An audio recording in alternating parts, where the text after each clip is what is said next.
What's up everyone, my name is Philip and in today's video I'm really pumped to unbox the Google Pixel 8 Pro in Obsidian. And I know it's been out for quite a while now. I could have gotten it way earlier, but shipping and custom stuffs made that quite impossible.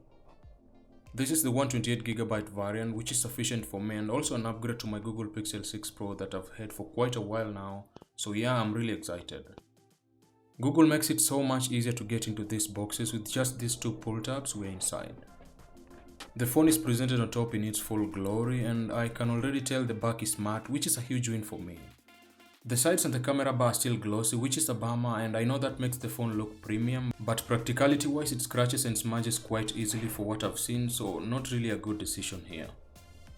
Oh, we still have a few things inside the box. There is a USB-A to C adapter for data transfer from your older phone, a USB-C to C cable, some quick start guide papers and a SIM ejector tool, and that's about it, which for a $1,000 phone isn't enough, but that's pretty standard these days, so I guess we'll just have to take it.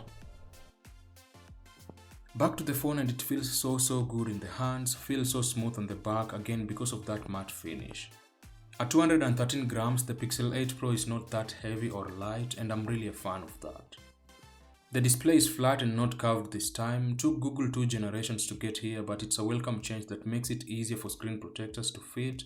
Plus it just looks classy and not as generic as some other phones.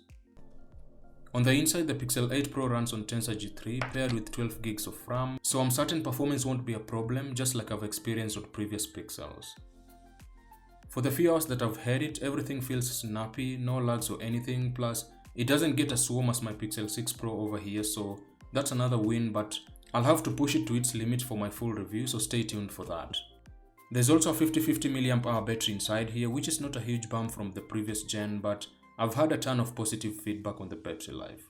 But again, I'll have to experience that firsthand before judging, so subscribe if you haven't already so you don't miss the video when it goes live.